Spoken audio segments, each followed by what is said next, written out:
So I've got a piece of sweet gum on the lathe today, and every so often I'll be asked about using the twice turn method versus the once turn method when it comes to turning bowls.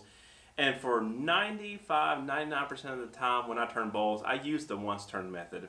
And that's simply because I actually really like how the wood warps and kind of shapes itself over the drying process. Now this will be more of an artistic display piece. I'm gonna try to get the walls a little.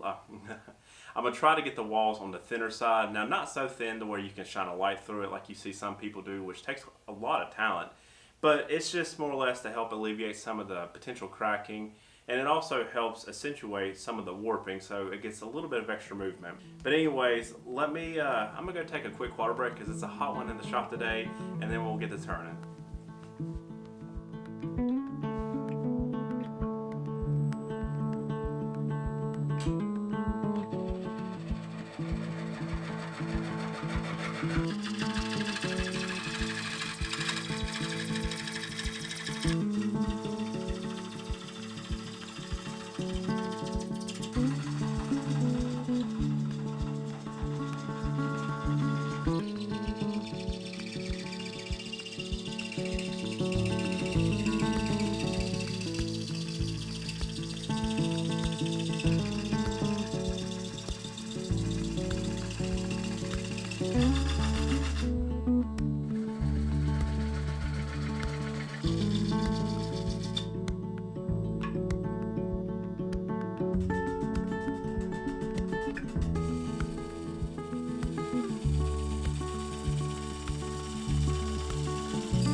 So the outside is about shaped. I'm about done. I've just got to clean up the tin in here. And one thing I want to add about sweet gum is from what I've heard and talked to other people, it is not necessarily the most desirable wood. From people who I've talked to that do like firewood and that type of work, they say it's kind of a pain to split. It doesn't burn that well, and they don't really like to work with it. And then even from a woodworking perspective, it's a pain to dry. I know turning bowls from it, you could just look at sweet gum and it starts to crack. So it's very finicky in that sense. However, with that said, sweet gum is some of the most beautiful wood I've ever worked with. And to me, sometimes dealing with that cracking or warping is very much worth it. So if you do wood turning, or you don't do wood turning, but you do woodworking, if you can ever get some sweet gum, I highly recommend trying to work with it. From a wood turns perspective, it turns amazing. It turns so nicely. But anyways, let me get that tin in shape so we can flip this thing around and keep turning.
Well, the sweet gum bowl is done, and I have to say I'm very happy with this bowl. This sweet gum has some beautiful grain that runs throughout the piece, so I'm very excited to get some oil in that. Now I ended up doing the wall thickness about 3/8 of an inch, so that way it's thin but not too thin, and because I did want some weight to the bowl. But anyways, I'm very curious to see how this piece is going to shape. I believe it's going to be very pretty once it's done. But let me get this thing inside so it can start drying, and I'll see y'all in a few weeks.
Well, it's been about 6 to 7 weeks, and the sweet gum bowl is finally dried, finished, oiled, and it's ready to be shown off.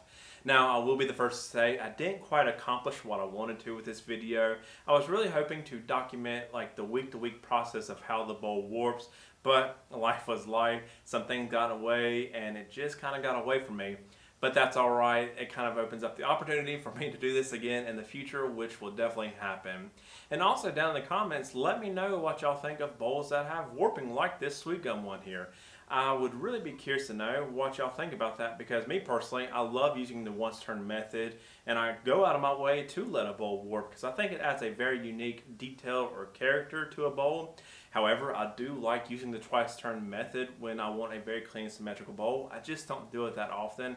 For me personally, it really just depends on the application of what I'm turning for.